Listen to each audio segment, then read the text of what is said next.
신성한 의지와 부드러움의 길.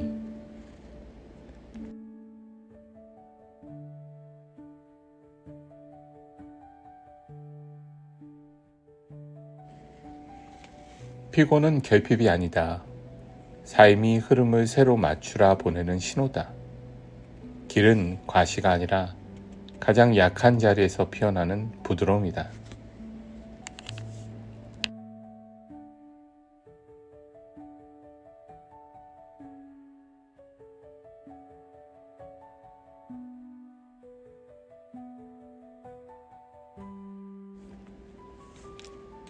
부드러운 자리매김, 고갈의 신호에서 공동체의 리듬까지 40번과 37번의 상호작용.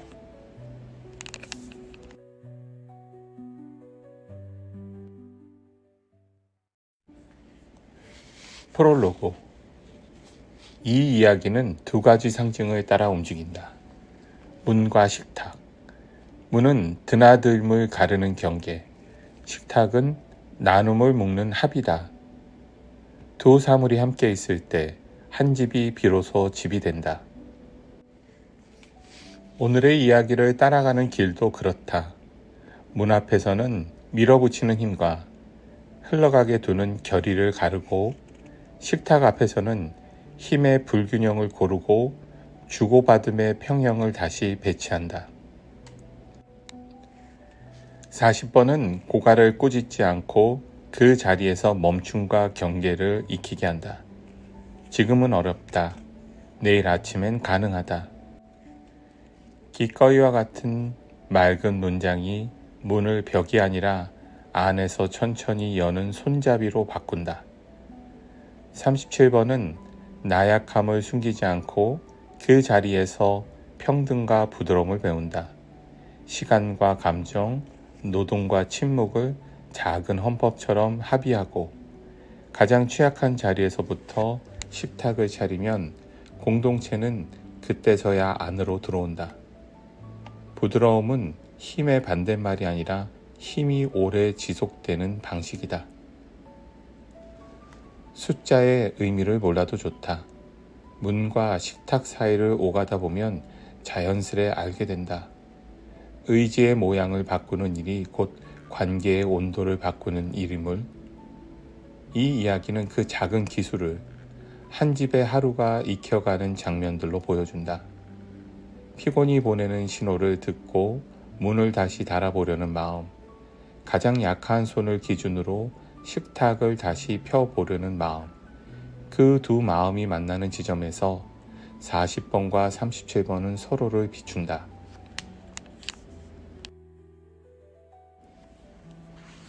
제1부 피곤의 언어. 저녁이 식탁 위에서 식고 있었다. 국물의 김이 사라지자 말들도 금세 온기를 잃었다. 나는 컵에 미지근한 물을 채워 한 모금 마시고 고개를 들었다. 하루 종일 어깨에 붙어있던 무게가 그때서야 말이 되었다. 우리가 피곤이라 부르는 것, 사실은 이 집의 문들을 다시 닫아달라는 조용한 요청이었다. 누군가의 일과 누군가의 마음, 누군가의 잠, 우리는 오래전부터 같은 문을 서로 다른 시간에 열고 닫아왔다. 그날 퇴근길 지하철이 서서히 멈춰섰고 사람들은 같은 방향으로 몸을 기울였다. 화면에는 긴급이라는 빨간 글자가 춤을 췄다. 회사의 단체방 알림도 유난히 잦았다. 누군가 지금 처리 가능하냐고 물었고 나는 익숙한 속도로 제가 하겠습니다 라고 답했다. 말풍선이 툭 튀어나가자마자 내 안에서 무언가가 천천히 꺼졌다. 늘 그랬다. 밀어붙이고 끝내고 아무 일 없던 것처럼 돌아서기. 그러고 나면 밤이 더 짙어졌고 나는 조금 더 조용해졌다. 그 조용함은 평온이 아니라 소고였다. 방 안에서 하나씩 가구를 빼내는 일, 어느 날은 의자, 어느 날은 탁자, 또 어느 날은 내 잠. 문을 열고 들어온 거실은 비어 있었다. 탁자 위 포스트잇 한 장. 아빠, 과학 숙제 내일까지. 엄마 야근, 국 데워 먹기. 형광펜으로 밑줄 그어진 내일까지가 내일의 시간표를 통째로 당겨와 오늘 위에 얹어놓는 듯했다. 전자레인지가 돌고 컵에 물이 차고 벽시계 초침이 지나갈 때마다 오늘이 더 빨리 낡아갔다. 딱 맞춰 돌아가는 기계들의 소리. 그 사이에서 뒤늦게 무엇이 잘못되었는지 눈치채는 사람의 호흡. 나는 그 호흡을 참는 습관이 있었다. 참으면 지나갈 거라고 믿었고 지나는 동안 조금 더 일을 해결할 수 있으리라 믿었다. 밥을 먹다 설거지를 하다. 나는 문득 그릇을 내려놓았다. 수도꼭지에서 떨어지는 물소리가 천천히 커졌다. 우리 얘기 좀 하자. 혼잣말처럼 중얼거리자 빈 방이 약속을 기억해낸 듯했다. 식탁에 종이 한 장을 펼치고 펜을 들었다. 할 일을 적던 습관대로 처음엔 체크박스가 종이를 점령했다. 설거지, 빨래, 쓰레기, 숙제, 보고서, 문자 답장, 알림 끄기. 한참 적다 펜 끝이 멈췄다. 해야 할 일은 이미 넘쳤다. 내가 적지 않았던 건 어떻게 할 것인가였다. 해야 한다가 들어갈 자리에 다른 문장을 넣어야 한다고 생각했다. 종이 위에 이렇게 썼다. 지금은 어렵다. 내일 아침 7시엔 가능하다. 기꺼이 쉬는 시간을 요청합니다. 종이는 어색한 얼굴을 하고 있었다. 나도 웃음이 났다. 문장을 바꾸자 공기가 달라졌다. 말은 벽이 아니라 문이 될 수도 있었다. 밀면 닫히는 문이 아니라 안쪽에서 손잡이를 천천히 당기면 열리는 문. 나는 한동안 그 문을 몰랐다. 내게 문은 늘 무게를 겨루는 물건이었다. 힘이 센 쪽이 지나가고 약한 쪽은 기다리는 것. 내가 가진 힘의 대부분은 기다리는 사람에게서 빌려온 것이었음을 그때까지는 몰랐다. 조용한 방에서 물방울 소리가 또렷해졌다.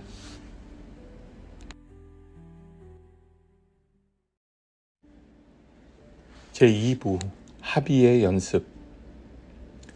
밤늦게 아이가 수첩을 들고 왔다. 아빠, 숙제 도와줄 수 있어? 나는 반사적으로 지금이라고 물었다. 아이는 응, 내일까지야 라고 고개를 끄덕였다. 지금은 어려워.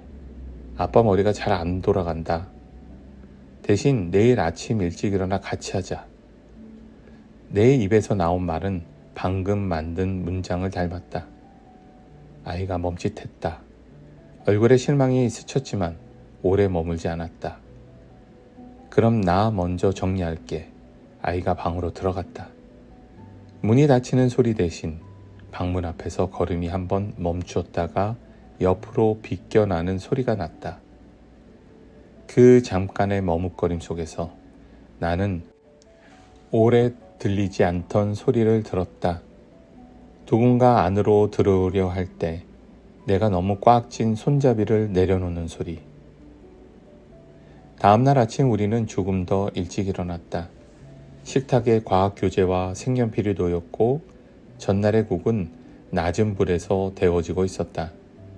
아이가 문제를 읽는 속도와 내가 이해하는 속도가 보조를 맞췄다.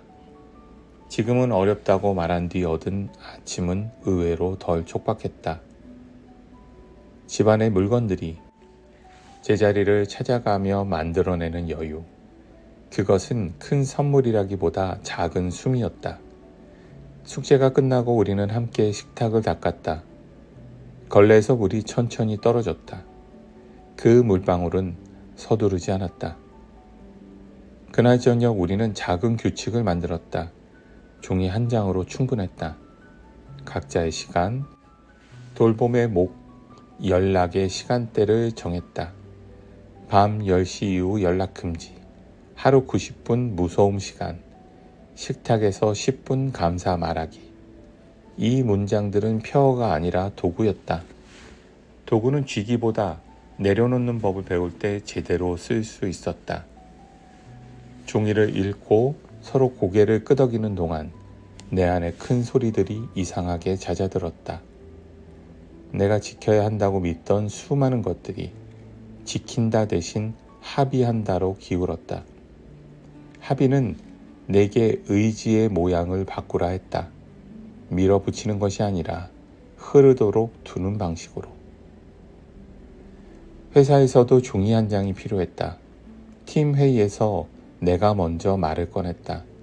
업무 시간 외 연락은 최소화하자고 제안했다.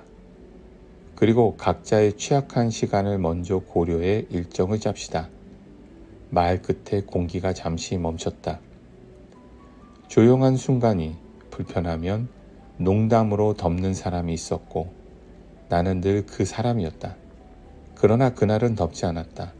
누군가 먼저 고개를 끄덕였고 주니어가 조심스럽게 손을 들었다. 사실 저는 저녁에 가족 돌봄이 필요해서요. 그 시간에 회의가 있으면 힘들어요. 가장 연약한 손이 문을 열었다. 그 손이 열어준 문으로 우리는 차례로 들어갔다. 팀 일정표는 그 손을 기준으로 다시 그려졌다. 일정이 더 빨라지지 않았지만 일이 어긋나는 일도 줄었다.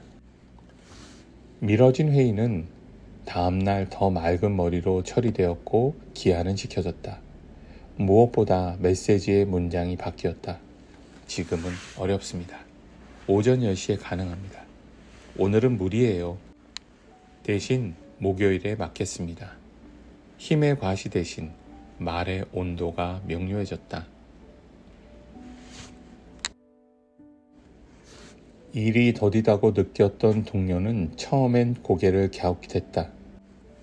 그러나 몇 주가 지나자 누구도 밤에 휴대폰을 움켜쥐고 있지 않다는 사실이 우리를 좀 더 같은 편으로 만들었다. 나도 그랬다. 침대 옆 탁자에 놓던 폰이 멀어졌다. 자리에 없는 동안 일도 조금 멀어졌다. 멀어진 만큼 나는 가까워졌다. 식탁의 온기, 아이의 목소리, 내 몸의 맥박. 맥박은 메시지보다 느렸고 그 느림은 지연이 아니라 회복이었다. 쉬는 동안 일은 사라지지 않았고 다만 모양을 바꾸었다. 지금 당장에서 적절한 때로 사소해 보이는 그 차이는 내 몸에게는 다른 세계의 문이었다. 물론 모든 일이 순조롭지는 않았다. 어떤 날은 긴급한 요청이 밤에 도착했고 나는 다시 예전처럼 제가 하겠습니다를 눌렀습니다.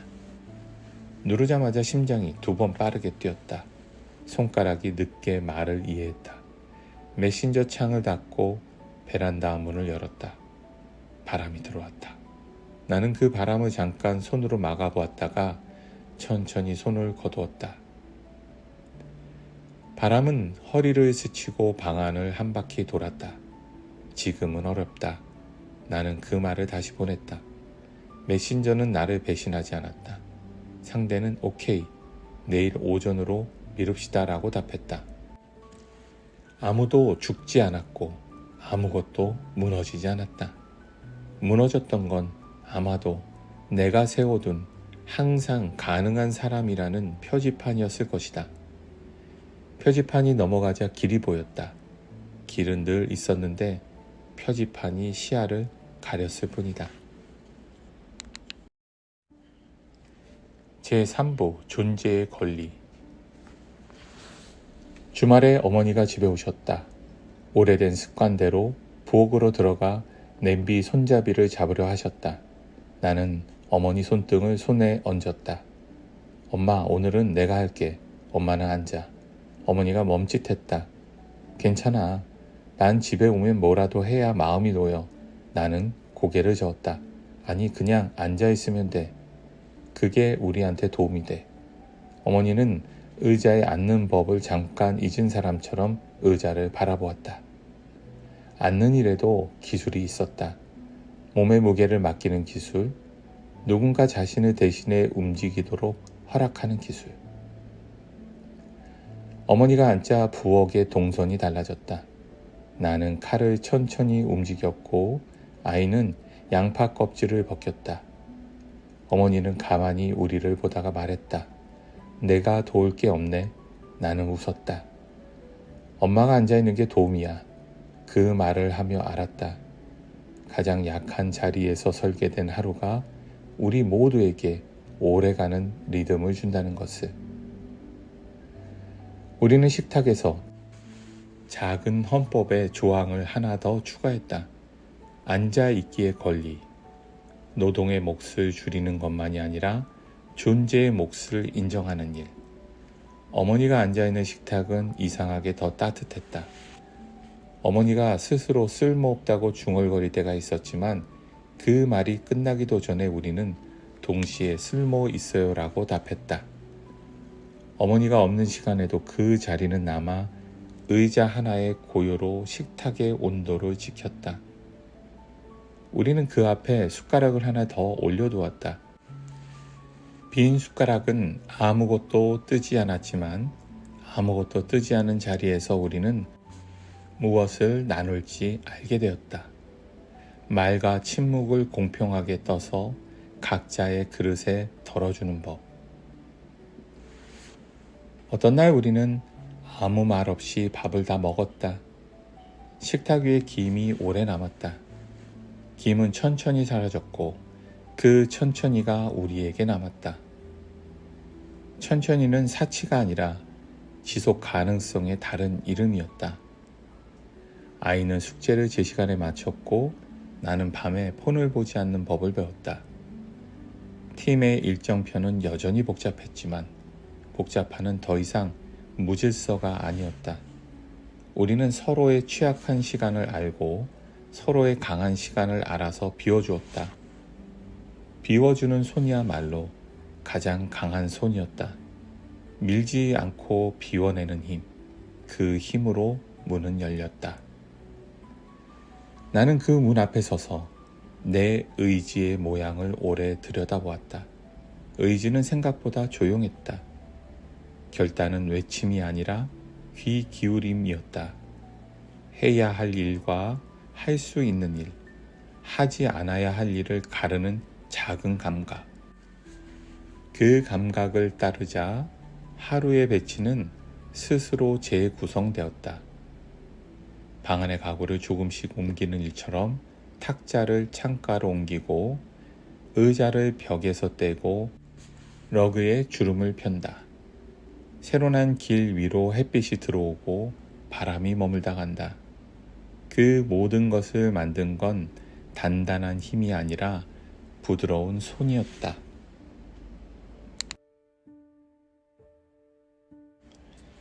제4부 지속의 기술. 밤이면 아이가 먼저 잠들고 나는 거실에 앉아 물을 마셨다.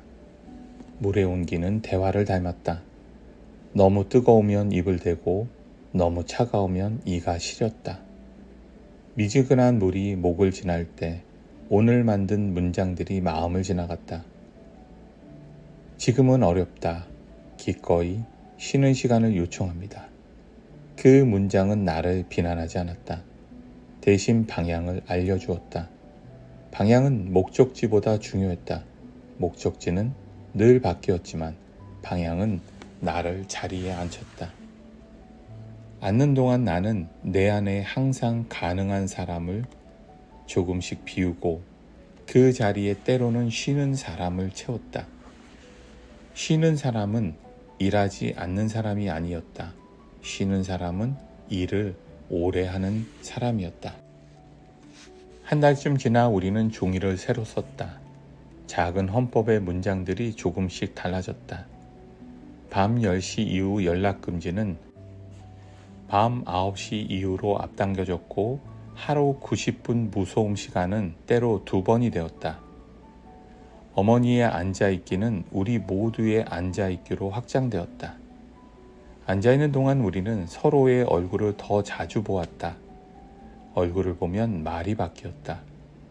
문자로는 날카롭던 문장도 얼굴 앞에서는 둥그러졌다.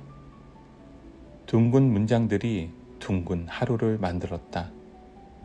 하루가 둥그러지자 주간이 둥그러졌고 어느새 계절도 둥그러졌다. 둥근 것은 오래 굴러갔다. 그 즈음 나는 알았다. 피곤은 다만 증상이 아니었다. 삶이 제일 구성하자는 신호였다. 나는 오랫동안 그 신호를 꾸짖었고 더 강해지라고, 더 빨라지라고. 그러나 피곤은 속도를 낮추자고, 문을 다시 달자고, 말의 온도를 바꾸자고, 가장 약한 자리에서 설계하자고 말했다. 그 말을 듣는 순간마다 문은 조금씩 더 부드럽게 열렸다. 그 문을 연 것은 누군가의 외침이 아니라 가장 연약한 손이었다. 그 손이 문을 열면 공동체는 비로소 안으로 들어왔다. 들어온 공동체는 내 몸을 비난하지 않았고 내 마음을 독촉하지도 않았다. 대신 작은 숨을 나누고자 했다. 작은 숨을 나눌 때 큰 일은 오래 갔다. 어떤 밤에는 늦게까지 깨어 있었다.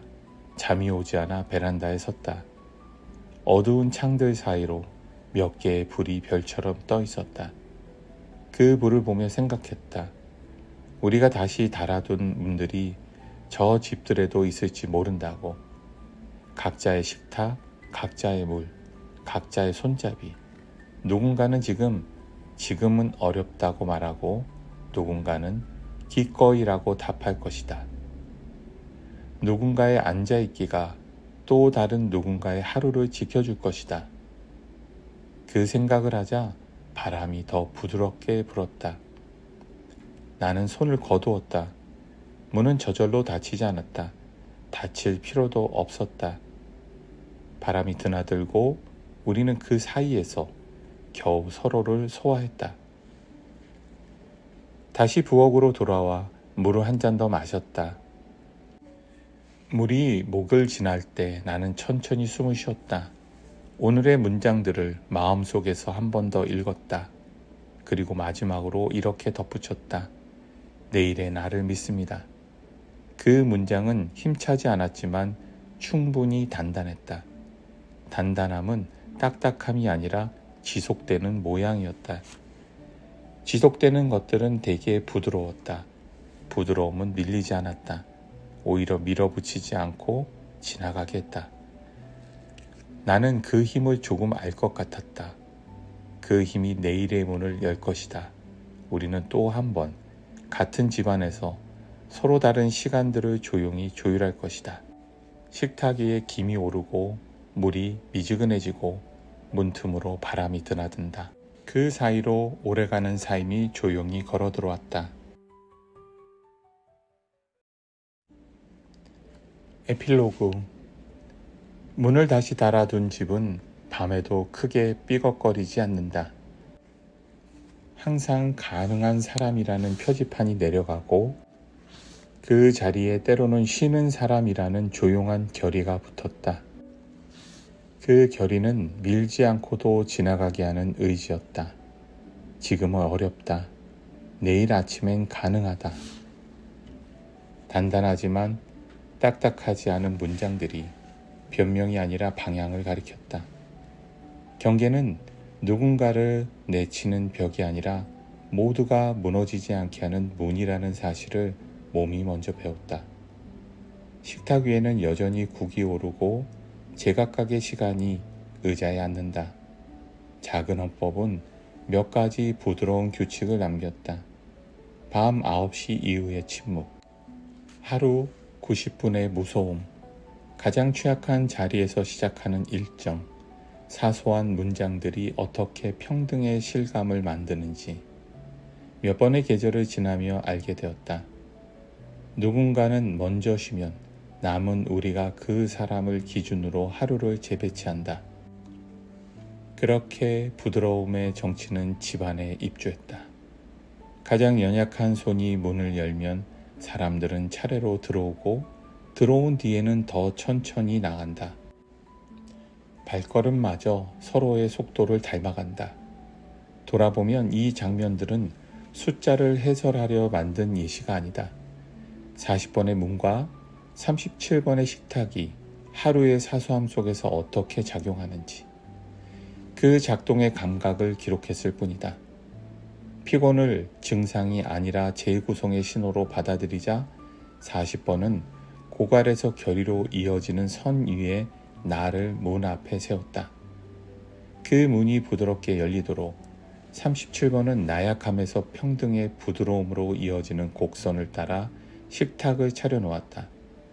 문과 식탁이 서로를 비추는 동안 집은 오래가는 리듬을 얻었다. 어느 밤 베란다에서 바람이 들어왔다가 나갔다. 나는 손을 거두었다. 거두는 의지가 부드러운 힘과 만나는 자리, 그 지점이 바로 40번과 37번의 만남이었다. 문은 닫히지 않았고 식탁은 치워지지 않았다. 우리는 그 사이에서 겨우 서로를 소화했다. 내일도 문은 안에서 열리고 식탁은 가장 약한 자리부터 차려질 것이다. 그 반복이 지루하지 않은 이유는 매번 의지의 모양과 관계의 온도가 조금씩 더 닮아가기 때문이다. 그 닮음 자체가 이 이야기가 왜 40번과 37번의 상호작용인지를 조용히 설명해 준다.